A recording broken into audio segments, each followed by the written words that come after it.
Now let's see how the offense still out there. They elect to go on 4th and 11. They do go for it. It's Manning. He rifles one that's intercepted. And now the ball's out. Fumble near midfield.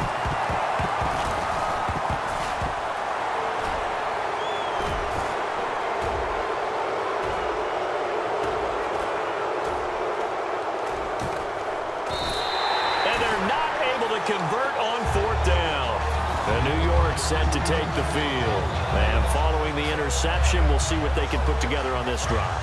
I can hear my old college coach right now. He always used to tell us before every game, the team making the fewest mistakes will win.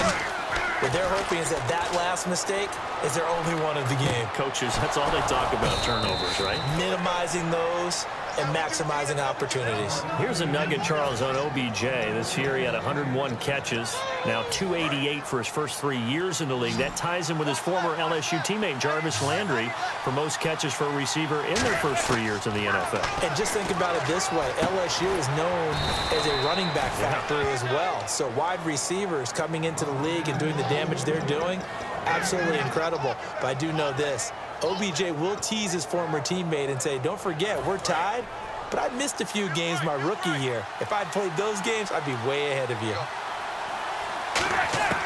On 1st down, Manning drops it off in the flat to Jennings. And he's able to work it here to the 8-yard line. It'll be a 2-yard gain, and it'll be 2nd and goal. Here's the former 7th-round pick, Rashad Jennings. And he's going to fight his way forward here. And now the Bills are going to stop it as they call a timeout. They'll have 2 remaining as we step aside here in this first quarter. Stonewalled on 2nd down. Now let's see what they can do on 3rd and goal from the 2. Manning looking to throw on 3rd and 2. And he's got it. Touchdown, Giants. Will tie a 1-yard touchdown reception. And the Giants are going to take a first-quarter lead. Sometimes those tight ends are a mismatch. They found the mismatch there. And that's exactly why you want to draw up those types of plays, because coverage is just going to go to the natural guys, the guys that make the big plays on the outside. But if you work your tight end into it, that's a tough one for a defense to handle. Tough. They couldn't handle it. They worked out for 6. Now the Bills offense gets ready to head back onto the field. And last time out, went for it on 4th down, turned it over, gave them great field position, turned into 6 points, so they've got to recover here, Charles. It's amazing what one decision can do in the chain of events, right? The decision to go for it on 4th down caused all of that. It caused every bit of it, but it showed confidence. He's got a man complete. A big play here for Buffalo. 43 yards. Well, we know he's got the speed there. He needed the speed and the hands. A great catch. And because of that speed, you have to respect it as a defender. So you have to either play off or make sure you're somehow in contact with him. And he's able to do exactly what you said. Use the speed to his advantage and go up and get the football. That's a big-time play right there. From the red zone now, here's Taylor on 1st down. This is complete to Watkins on the slant. I know the object for us when we call games is to be neutral, but I have to tell you, I am rooting so hard for Sammy Watkins to have an injury-free next season, just to see everything that he can do and give himself the best opportunity so that we can see it. Yeah, over the last 2 years, he's missed 11 games.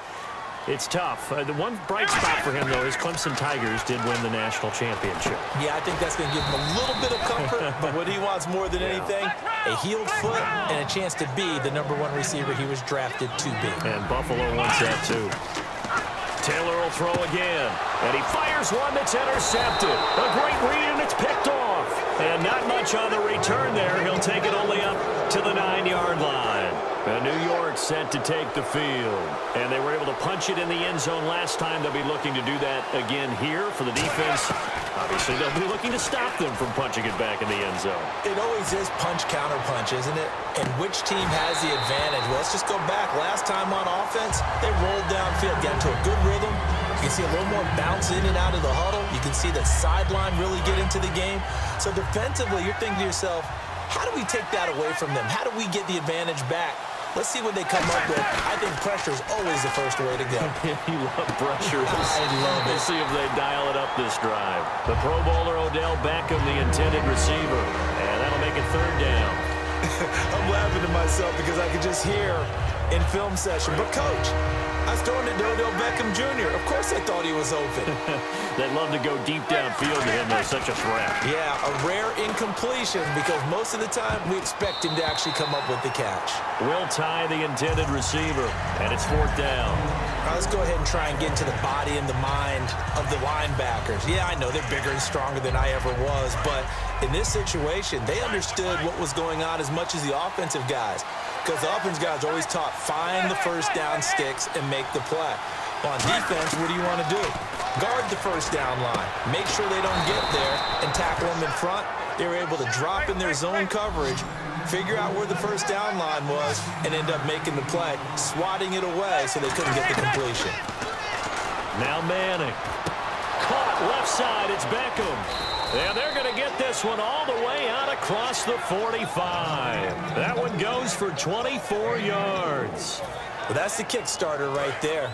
Eli Manning finding his guy, Odell Beckham Jr. Yeah, it's a deadly combination, isn't it? It really is, but what really makes it work is just how unflappable Eli is with his demeanor, able to maintain his calm and his poise, because we know OBJ, he can run pretty hot and get excited out there. Sometimes just one-handed grabs for him. It doesn't matter what it is. Just throw it up there. He'll go get it. So many times you hear today's NFL described as a space game. Get your best players into space with the football in their hands. That's why sometimes you just swing it out to your runner, get him out in the flat, and let him have a chance to make people miss an open field.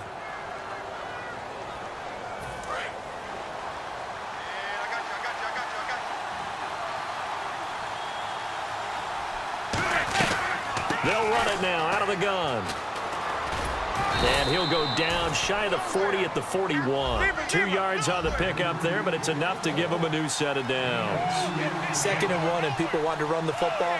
This is where every back in the league is supposed to do exactly what we just saw there. Pick up the first down. And here the hook up good to Victor Cruz. They call it a gain of 19, and it moves the chains. So the offense has it 1st and 10. This offense is in rhythm now, just accumulating first downs and moving the ball downfield. They'll run it now out of the gun. Fighting through. And he will take it on in for a giant touchdown. Rashad Jennings, a 21-yard touchdown run. And the Giants add on to their lead. Well, partner, that was another explosive run, and one thing I've learned in our time in this game, yes, the offensive line has to get a lot of credit, but for big runs to occur, the wide receivers have to block well downfield. And then you have to have a good guy carrying the ball too, right? Oh, without a doubt.